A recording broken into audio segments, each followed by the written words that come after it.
whoever you are, wherever you are, whatever you might be doing. We wish to welcome you to the Silverlight Show.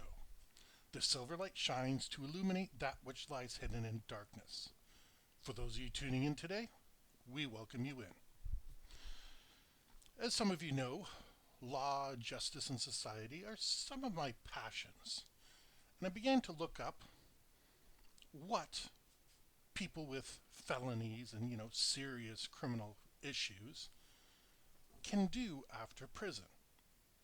Given that my background, I've had a top secret clearance, I'm cleared to work with people and children, sort of stuff like that.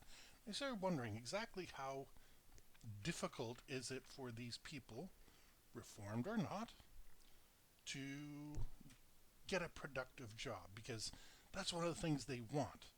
They claim that their release program helps put people into jobs. Fortunately, our friend Google, I decided not to use start page because Google's not the ultimate evil in the universe. But there's an interesting list of jobs. So according to Google, the first thing on its list, now I don't know how this list is organized, whether it's the most popular first. It's definitely not alphabetical, as you'll see when we go through this. But the very first thing on the list is a truck driver. I have some experience with driving a truck, with supervising an industry, with all that sort of thing. I've done everything in that industry. And while it is true, some companies do have contracts where they can use people with a checkered background. The vast majority of companies want a criminal background check. Now, I was lucky. Even the worst bosses I worked for were reasonable when it came to criminal background checks. So if a person had stole a pack of gum when they were 16, he understood it was years later. And I say he because my bosses were almost exclusively he. Did have some female bosses, but they never talked to me about their hiring policies, which is okay. People are allowed their mystery.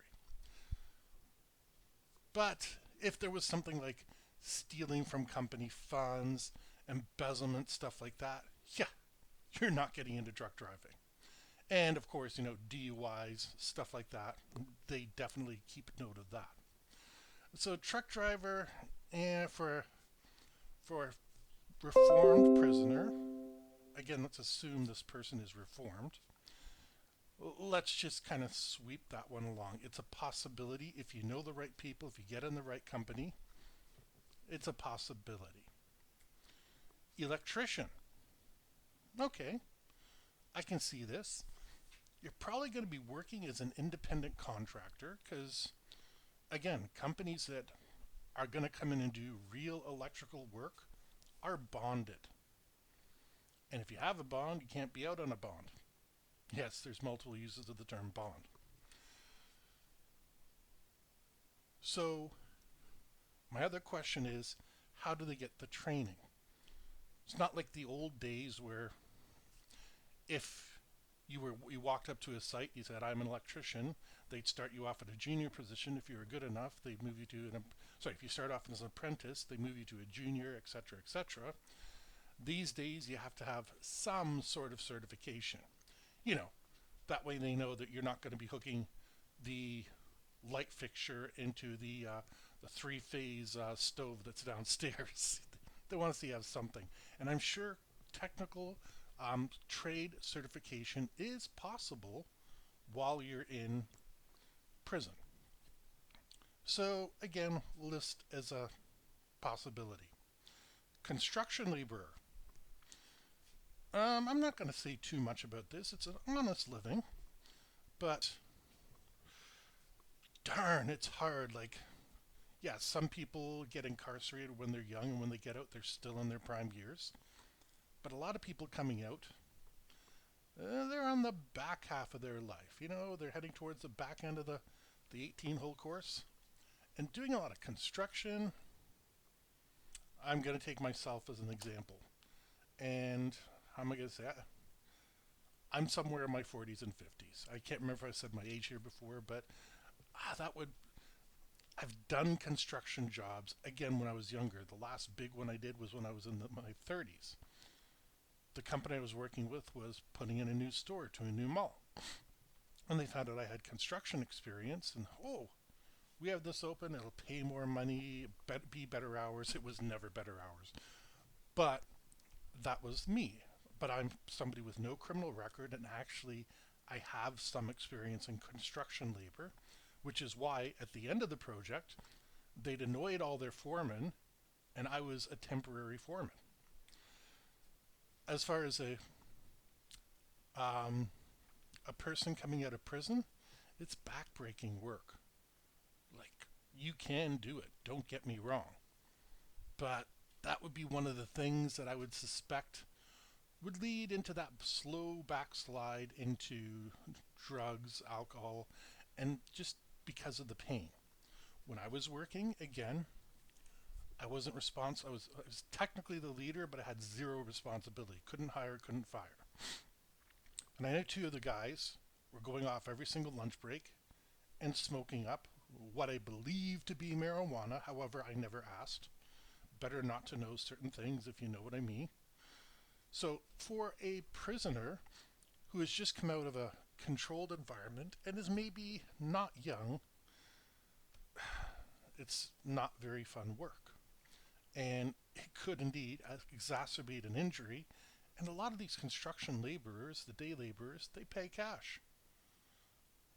I'm I'm told if you know where to look outside of Home Depot, you can find people looking for day work. And that's what I'm kind of envisioning in this rather than them showing up to a job site and saying, hey, need someone to carry your bricks, pay me $20, $30, whatever it is that they demand an hour. So, yeah, when I see this construction labor, I'm seeing all sorts of problems with a former convict getting into it. Marketing. That's a bit of a weird one. Now, marketing, I'm going to give credit where credit is due. Just because they're criminals doesn't mean that they aren't smart. And there are certain of these people that could charm the pants off of the Pope. So, marketing, yes, but I'm imagining you're going to have to establish any sort of business like that yourself. I would almost say it's better to open a YouTube channel and try to get your million views so you can make some actual money. Hint, hint. But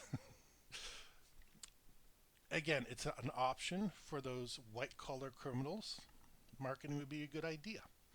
I'm not sure how you get around the blot on your track record because, again, when you're marketing, a lot of companies want to make sure that you're a clean, wholesome person. This is why salesmen and stuff get fired because they have morality clauses in their contract.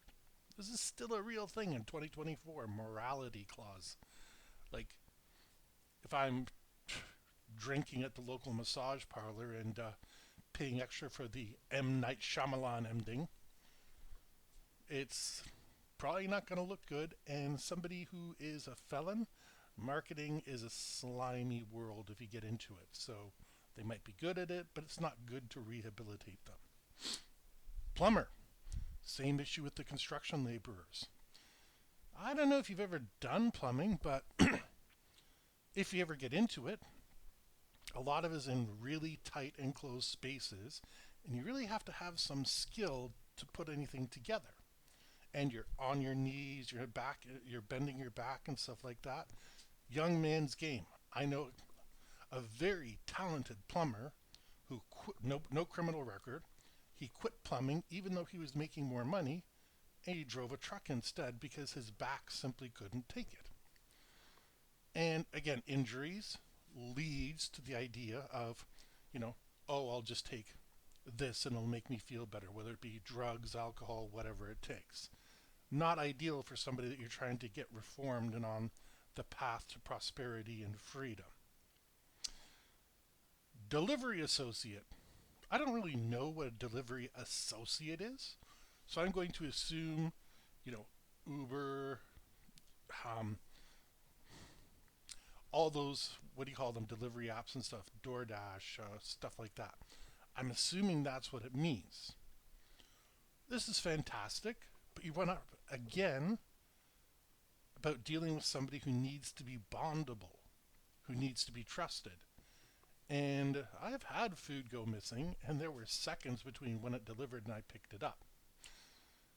And a hungry enough person might just decide that triple cheeseburger you got in the back is just what they need. So it's possible, but it's miserable work. You're out in all sorts of weather. People don't leave tips. And I'm not seeing this as a way to reward them. These are still the most popular options, though. Sales rep. I'm going to lump that in with marketing, because while these people can be incredibly charming and very likable, the second that you're putting money in front of them, and I remember I'm talking about the worst felons here, or perhaps the majority of the population. They didn't get into prison just because they stole a 5 cent pack of gum. A judge is normally going to say, yep, give me a $50 fine and get out of my courtroom on that. So to get into prison, you usually have to have multiple offenses. You usually have to do something really spectacular, like not show up to your court date and don't get caught for 10 years. Carpenter. Again, carpentry is a lot of work. Now, it's good work, and it's not as bad as a plumber, but at the same token, we're getting into roof work, we're getting into scaffolding, we're getting into custom molding, and there's only so much you can learn on a technical skill. And again, how old is a person getting out of prison? My father learned carpentry over a scale of decades, and he was recently learning new techniques. I don't know if he still is, because he can't use his machines anymore because of the pacemaker, but carpentry's okay, but it's a lot of that physical labor. Technician. Now this actually might be a very good career field for a former prisoner. Technician just involves the knowledge of putting something together, taking it apart. You can have them isolated from the cashing in, cashing out. Let's take an air conditioner, for example. You cannot repair an air conditioner unless you have a refrigeration ticket. So being a technician for that, yes, it's a little bit of a pain in the butt to get all those certifications, but at the same token, you're more or less clear. There's not much you can steal. There's copper in there, but if you steal the copper, they're going to notice the air conditioner's not working right away. So it's almost an ideal career, provided you're so inclined. Entrepreneur. Even the best businessmen all have their little faults. I'm going to pick on Donald Trump. And I'm not going to do this in a political way. He's a little rotund. And that's because while he doesn't drink alcohol, which from what we know, he doesn't do drugs, he's turned to another vice, which is food, which is one a lot of us turn to. The obesity epidemic. We all fall prey to it. And being an entrepreneur is a lot of stress. So again, you're encouraging them to go back into a field where having a painkiller, something to ease the stress, is not far away. And as an entrepreneur, you have access to every piece of a business. Now, this means mostly you're selling crap on Etsy or you're opening a local corner store. But I give credit to everybody in the world. Everybody is smart in their own way. They seem dumb at certain points, like probably the offense that got them in prison in the first place. But it's a definite idea if you can figure out how to control their management of themselves. And again, it's not a negative thing. Humans need to relieve that tension. Donald Trump may not do drugs, may not drink, and I question the drugs part, but at the same token, there's no evidence. But we know he likes to eat. We know he likes to eat crappy food. And that's no insult against him. Who doesn't love a cheeseburger? Who doesn't love a pizza? Let's be honest. I can't blame him for what everybody loves. But he can snap his fingers in the middle of the night and say, hey, get Chef Ramsay on the phone. I want the best burger he's ever going to produce. A welder. That's our next option. Eh. Aside from the basic safety concerns, which I assume would be taken care of some sort of trade college or something like that, I don't see a problem with a welder. It's a good choice of a career. Engineering. For a certain number of them, yes, but I would say that's something, an education you started before you went into the prison, and you're just winding up with finishing off your degree, diploma, whatever it is now, and getting out there in the world. And engineering, yeah, there's a lot of trust put in engineers. I don't know if they have to be bondable, but I would assume so, because when you're putting some plans together, you're supposed to take into consideration, the safety of the people that are going to live, work, play, whatever it is, where it is. Now, a very curious one on the list was counseling. And I'm still struggling with this in my mind. On the one hand, counselors are supposed to be paragons of virtue. They're the ones you turn to for guidance. And yeah, I know they're not all perfect, but that's what's supposed to happen. On the other hand, prisoners who are successful at reforming themselves would probably make fantastic counselors. They would know exactly what you were going through. It would be almost a dream mashup. The problem is, it depends on what kind of counseling. Counseling other prisoners? Absolutely. Maybe even counseling most people with, what am I going to say here? Life events and stuff like that. But again, counselors are mostly bonded because they need to have that insurance against them. And a prisoner can't get that insurance because of their criminal record. Online freelancing. Well, I don't think that's something just a former felon could do. That's something anybody could do. And it's kind of insulting because, like, online freelancing, what we're doing Mechanical Turk stuff here, you click on a couple links to get paid $1. I've tried it myself. Maybe I don't have the motivation to do it properly because it was more of an experiment than it was an actual career change. So let's just leave that in the nebulous category of graphic designer. Okay. Graphic designer is a legitimate source of earning money.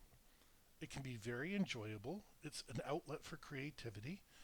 Excuse me. And no judgment. I've seen prisoners come out of there with tattoos that look astonishingly good. Better than what you could get commercially. So moving that into the graphic design realm, that's fully possible. I don't know where that leads you, whether you have to open your own business, subcontract it out with somebody else, etc. But at the same token, I can see options in that. Web designer. Again, this is kind of the category of anybody with the determination can do it. In the early 2000s, I did it. Now one of my friend's wives does it. And it's not as complicated as people think, but making money off it is difficult. I'm going to confess, nowadays I do use a contractor to do certain things with my web design, and that's just simply because, what's my time worth? If I can outsource my time, that works. So that's, again, that kind of nebulous, everybody can get into that. Not saying it's not talented. You do need patience and a set of skills, but that's the way I see that. And the last two, the culinary arts and excuse me, food and beverage service. Okay, I don't really have a problem with a felon serving or cooking or serving me whatever they're going to. And again, this leads back into the whole Uber Eats and DoorDash and all that sort of stuff. There's some people that may have a problem with a convict serving them food, but it's something, it requires skill, it keeps their fingers busy, and they're making a decent living. The only thing that worries me, and this is from a person that would know, is Chef Ramsay says how many cooks and waiters and busboys and stuff like that wind up drinking, doing drugs, etc. And the only way he could make it was staying relatively clean and sober. I say relatively because we've seen him drink a glass of wine on occasion, but he's very much under control. A prisoner, you're going from an environment in prison where drugs are available to an environment in the culinary world where drugs are available. Not much of an upgrade. Past that, don't have a problem with it really. Some people might, what do you mean you got a felon back there? Ew, what was he charged with? Well, we got no right to know that. And secondly, here's his food. So, of all the options that we came across, the ones that were the best were really the culinary arts and food and beverage service. And they come with a exposure to drugs and alcohol. So we run the risk of recidivism. Recidivism means when the person offends again. That's a hell of a risk that we're asking. There needs to be more options for former prisoners, because you're never going to reform them if you don't give them something better. I mean, we're going to get into this tomorrow, but these are people with questionable life choices to begin with. And exposing them to temptation in most of these industries is only going to make it worse. I don't know how we do that though, because moving forward in the security-based world that we are in 2024, where if you want to contact a company, you have to go through a third party that's trusted, and then they send you a secret code and all this sort of stuff like that. It's a very difficult world for these former felons who are honestly trying to go straight and make everything right. You want to innovate in this world? Find a way to use that untapped resource. It may not be perfect, and yes, we'd love everybody to be perfect little angels. The world ain't like that, unfortunately. So think about that. We're bringing prisoners around and we're not giving them alternatives. It's just not a good idea for any sort of reform. And how long do you really want to keep them in a government subsidized position? No, they need a way that they can make their own way in the world. And that's something we just simply aren't doing. We're seeing it. Judges are seeing it. Lawyers are seeing it. Corrections officers are seeing it. But outside of that, not many people. And we need to start getting this message out there. So with that, we hope you enjoyed this episode of the Silverlight Show. If you did, please like, share, because sharing is caring. Don't forget to subscribe if you haven't subscribed already. Click the icon that will let you know when each new episode will be released. Whether it's a bell, whatever you have in front of your system, just do it. And we hope you have a fantastic day.